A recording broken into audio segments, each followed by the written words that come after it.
Hello everyone, कैसे हैं आप सभी लोग। स्टेशनरी सॉल्यूशन चैनल के इस नए वीडियो में आपका स्वागत है।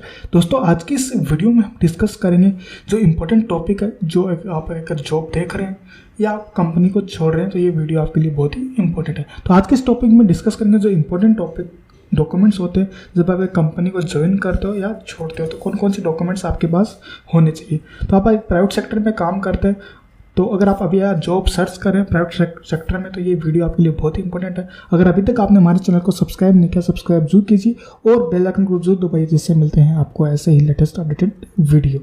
चलिए दोस्तों, स्टार्ट करते हैं। सबसे पहले कौन कौन से डॉक्यूमेंट्स होते हैं, तो कौन कौन से रिक्वायरमेंट होती है जब आप एक कंपनी में ज्वाइन होते हो, तो आपके पास कौन कौन सी स्पेसिफाइड लिस्ट होनी चाहिए। चलिए, important documents required for joining A company.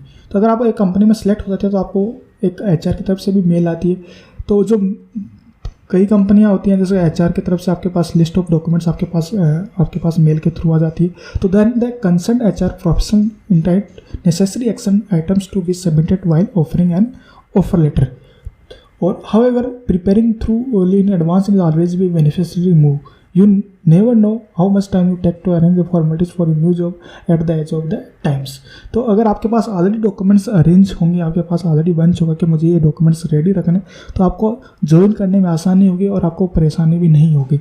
जिस वजह से आपको अच्छे से ऑफर मिलेगा और आप अच्छे से कंपनी आपको ज्वाइन कर पाएगी। क्योंकि दोस्तों, आजकल आपको पता चल रहा है कि अभी कंपनी में अट्रैक्शन रेट बहुत ज़्यादा है। जब ज्वाइनिंग कर रहे हैं, लेफ्ट हो रहे हैं, तो जिस वजह से अगर उसमें इमीडिएट हायरिंग का बहुत ज़्यादा इश्यूज हो रहा है कि जल्दी से जल्दी हमारी कंपनी में आप ज्वाइन करो। तो आपके पास ये ऑलरेडी डॉक्यूमेंट्स प्रिपेयर्ड होंगे, तो आप कोई भी कंपनी में आसानी से जल्दी से ज्वाइन कर पाओगे।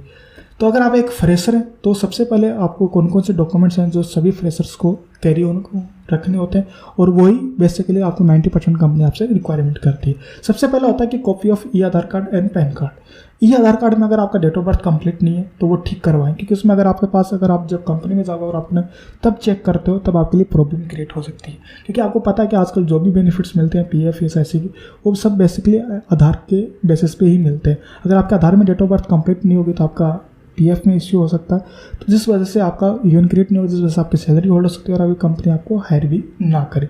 तो ये कंप्लायंस इश्यू है। इस वजह से अपना आधार कार्ड प्रॉपर चेक करें, आधार में मोबाइल नंबर अपडेट करें, अगर डेट ऑफ बर्थ कंप्लीट नहीं है तो अपडेट करें। तो पूरा और अपना कैसे अपना आधार कार्ड डाउनलोडिंग करना है, तो वो मैंने ऑलरेडी वीडियो बना रखा, लिंक डिस्क्रिप्शन में आप चेक कर सकते हैं। पैन कार्ड का भी ऐसा ही है, ऑनलाइन अप्लाई करिए, अगर नहीं है तो अप्लाई जरूर कीजिए, क्योंकि अगर आपका इनकम टैक्सेबल बनता है तो उसके लिए रिक्वायरमेंट होता है, और अगर फिर भी केवाईसी रिलेटेड पैन कार्ड भी मैंडेटरी होता है। फिर नेक्स्ट आता है हमारा ड्राइविंग लाइसेंस एंड पासपोर्ट। तो ये डॉक्यूमेंट्स आपके होने चाहिए। इनकेस आपकी ऐसी ड्राइविंग के रिलेटेड जॉब है तो आपके पास होना चाहिए पासपोर्ट। अगर एमएनसी कंपनी अगर तो भी आपके पास रिक्वायरमेंट होती। Education degrees 10th 12th graduation IELTS qualification of degree. जिस पोस्ट के लिए आप अप्लाई करें उसमें आपको पता होना चाहिए कि कौन कौन सी जो मेरे डिग्री है वो आवश्यकता होती है। तो वो आपको लिस्ट मिल जाएगी कि आपको कौन कौन से डॉक्यूमेंट्स मिलने हैं, लेकिन बेसिकली आपके पास होनी चाहिए अगर आपने जो भी लास्ट एजुकेशन आपके पास डिग्री है। फिर नेक्स्ट आता है आपको कैंसिल चेक या बैंक पासबुक। अगर आपके पास ऑलरेडी बैंक अकाउंट डिटेल्स है या सैलरी अकाउंट है तो ठीक है, अगर आपके पास नहीं है तो कुछ कंपनियां ओपन करवा के देती हैं कि आप इस बैंक में अकाउंट, अगर नहीं है तो आपको जो पुराना वाला अकाउंट आप दे सकते हैं। आपके पास एक कैंसिल चेक या बैंक पासबुक ऑलरेडी है तो उसमें आपका IFSC code, latest IFSC code होना चाहिए। कि बहुत सारे जो एम्प्लॉय गलतियाँ करती हैं कि वो पुराना वाला जो IFSC कोड होता है, जो अभी मर्ज हो गए बैंक का, उनको लेटेस्ट पासबुक नहीं दे पाते, जिसकी सैलरी उनकी बाउंस हो जाती है। तो वो ध्यान रखिए कि आप जो भी बैंक के पासबुक दे रहे हो वो लेटेस्ट बैंक पासबुक हो, उसमें आपका अकाउंट नंबर, IFSC कोड, आपका डिटेल्स पूरा क्लियर उसमें शो होना चाहिए। तो ये ध्यान जरूर रखिए। फिर नेक्स्ट आता है बैकग्राउंड चेक और पुलिस क्लियरिफिकेशन सर्टिफिकेट। ये भी बहुत सारी कंपनियां मांगती हैं, 50% मांगती हैं, 50% नहीं। इनकेस मांगती हैं तो आपको ये आपके पास होना जरूरी है। फिर नेक्स्ट आता है कोविड वैक्सीन सर्टिफिकेट। आपको पता है कोविन साइट पे जाके आप डाउनलोड कर सकते हो वो आसानी से। फिर नेक्स्ट आता है पासपोर्ट साइज़ फ़ोटो आपके पास होनी चाहिए, कम से कम 8 तो होनी चाहिए। कुछ कंपनियां ज़्यादा भी रिक्वायरमेंट करती हैं, लेकिन कम से कम आपके पास 8 फोटोग्राफ आपके पास होनी चाहिए पासपोर्ट साइज़ फ़ोटो के अंदर। तो ये हमारे लिए जो भी फ्रेशर्स की रिक्वायरमेंट होगी। फॉर एक्सपीरियंस में ऊपर वाले डॉक्यूमेंट्स तो हैं ही, और एक्सपीरियंस के लिए जो ऐड हो जाएंगे वो होंगे आपका लास्ट 3 मंथ्स का सैलरी स्लिप और रिलीव एंड एक्सपीरियंस लेटर। तो ये आपका अगर एक्सपीरियंस है तो ये 2 डॉक्यूमेंट्स और ऐड हो जाएंगे, जिस वजह से आप कंपनी में आसानी से आप ज्वाइन कर सकते हैं बिना कोई प्रॉब्लम के। तो ये इंपॉर्टेंट डॉक्यूमेंट्स हैं जब आप एक कंपनी में ज्वाइन करते हो। तो ज्वाइन करने के बाद में कंपनी आपको क्या क्या प्रोवाइड कर सकती है, कौन कौन से डॉक्यूमेंट्स रिसीव होते हैं, ये सभी कंपनियां प्रोवाइड नहीं करती, सब कंपनी की पॉलिसी अलग अलग होती है। तो इसमें कुछ हम डिस्कस करेंगे। जो ओवरऑल ऑफर लेटर मिलता है, this letter confirm the term and condition of employment including the employ, job title, salary and start date. तो अगर आपको ऑफर लेटर मिलता है उसमें आपका कंडीशंस होगी एम्प्लॉयमेंट की, कि क्या कंपनी की पॉलिसीज हैं, क्या क्या करना है, क्या नहीं करना, कि ऐसे करोगे तो आपको क्या क्या प्रॉब्लम हो सकती है।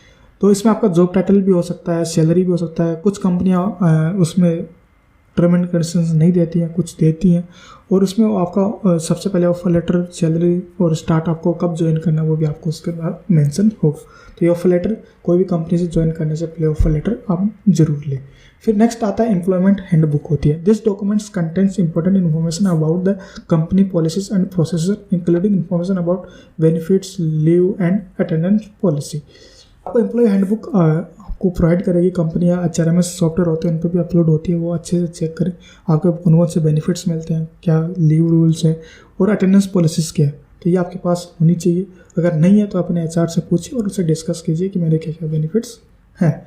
तो फिर आता है appointment letter and agreement. This documents outline the term and conditions of employment may be including information about non competent confidentially agreements होते हैं। तो आप जिस लेटर से जॉब कर रहे हो तो आपके पास एक एग्रीमेंट हो गया, अपॉइंटमेंट लेटर होता है जिसमें पूरा टर्म एंड कंडीशंस होते हैं। तो ये भी इंपॉर्टेंट है, पूरा अच्छे से पढ़े फिर ही साइन करें। फिर जब आप कंपनी ज्वाइन कर लेते हो, अगर आप छोड़ना चाहते हो तो कौन कौन से डॉक्यूमेंट्स आपको फॉलो करने हैं और क्या क्या आपको फॉर्मेलिटीज डन करनी होती है। फिर आता है आपका रिजिग्नेशन लेटर आता है, कि आपको सबसे पहले जब आप कंपनी को पहले इंटीमेट करो, अपने मैनेजर के साथ डिस्कस कीजिए और फिर अपना रेजिग्नेशन लेटर दीजिए, या आपके पास ऑनलाइन SMS के थ्रू रजिस्टर कर सकते हो, या इसके अलावा आपको मेल के थ्रू कर सकते हो। मेल का आपका कॉपी आपके पास होना जरूरी है। फिर नेक्स्ट आता है आपका hand over of any pending project and task. तो हैंड ओवर का आपका पूरा अच्छी तरीके से हैंड ओवर प्रोजेक्ट और पेंडिंग जो भी टास्क होती है उनका आपके पास मेल्स होना चाहिए। आप उनको मेल करें तो आपको पूरा अच्छे से हैंड ओवर दें, जिससे आपके क्लियरेंस में प्रॉब्लम ना हो। फिर आता है आपका रिटर्न्स ऑफ कंपनी प्रॉपर्टी। अगर आपके पास कोई कंपनी के आपको लैपटॉप दे रखा है या फ़ोन, सिम जो भी है वो गैजेट उनको वापस करें।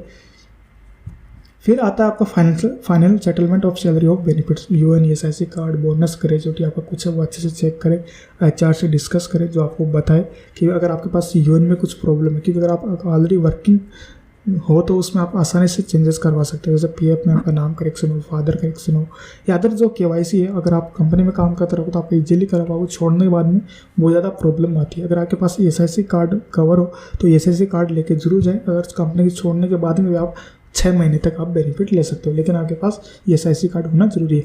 आपका बोनस चेक करें, आपका बोनस कब तक मिलेगा, कब नहीं मिलेगा, और उसका अगर जो भी बोनस टाइप होता है, कुछ कंपनियां जैसे परफॉर्मेंस बोनस होता है, बोनस होता है, वो कब मिलेगा, क्यों नहीं मिलेगा, या क्या term and condition. Gratuity check करें कि मेरा इतनी ईयर का सर्विस, अगर मैं 1-2 महीने और रुकता हूँ तो मेरे को ग्रेजुटी मिल सकता है। तो क्या क्या बेनिफिट्स हैं तो पूरा अच्छे से चेक करें। अपने रिकॉर्ड्स, डेट ऑफ ज्वाइनिंग, क्या क्या कुछ गलत तो नहीं है, अगर गलत है तो उसी टाइम आपको चेक करवा लेना है। तो ये आपका फाइनल सेटल में आपको चेक करना है। फिर नेक्स्ट आता है क्लियरेंस फॉर्म्स और एग्जिट इंटरव्यू। तो वो आपको HR आपको से करवाएगा। अगर क्लियरेंस डन नहीं होगा तो आपका जो भी ड्यूज बनते हैं वो आपके अपने आप से रिकवर कर लिया जाएंगे, और आपका एक्सपीरियंस लेटर में भी आपको प्रॉब्लम आ सकता है। तो ये इंपॉर्टेंट डॉक्यूमेंट्स होते हैं जब आप कंपनी को ज्वाइन करते हो, छोड़ते हो। तो आशा करता हूँ ये वीडियो आपको पसंद आया होगा। इसमें सभी चीज़ें तो कवर नहीं होती क्योंकि सभी कंपनी की पॉलिसी अलग अलग होती है, लेकिन बेसिकली 80 to 90% चीज़ें यही रिक्वायरमेंट करती है, जिस वजह से आप अपना जो ज्वाइनिंग का फॉर्मेलिटी है वो 90% आप अच्छे तरीके से आप अपना टाइमली आप प्रिपेयर कर पाएंगे। तो अगर वीडियो अच्छा लगे तो लाइक कीजिए और शेयर जरूर कीजिए, और ऐसे ही अपडेट के लिए हमारे चैनल को सब्सक्राइब जरूर कीजिए। नेक्स्ट वीडियो में डिस्कस करेंगे कि आपको कौन सी कंपनी में कब और कैसे ज्वाइन करना चाहिए, उसके लिए क्या क्या रिक्वायरमेंट होती है, कौन कौन से पॉइंट है जिस वजह से उसको चेक करके ही ज्वाइन करें। तो आशा करते हैं जल्दी ही मिलते हैं नेक्स्ट वीडियो में। थैंक यू, धन्यवाद।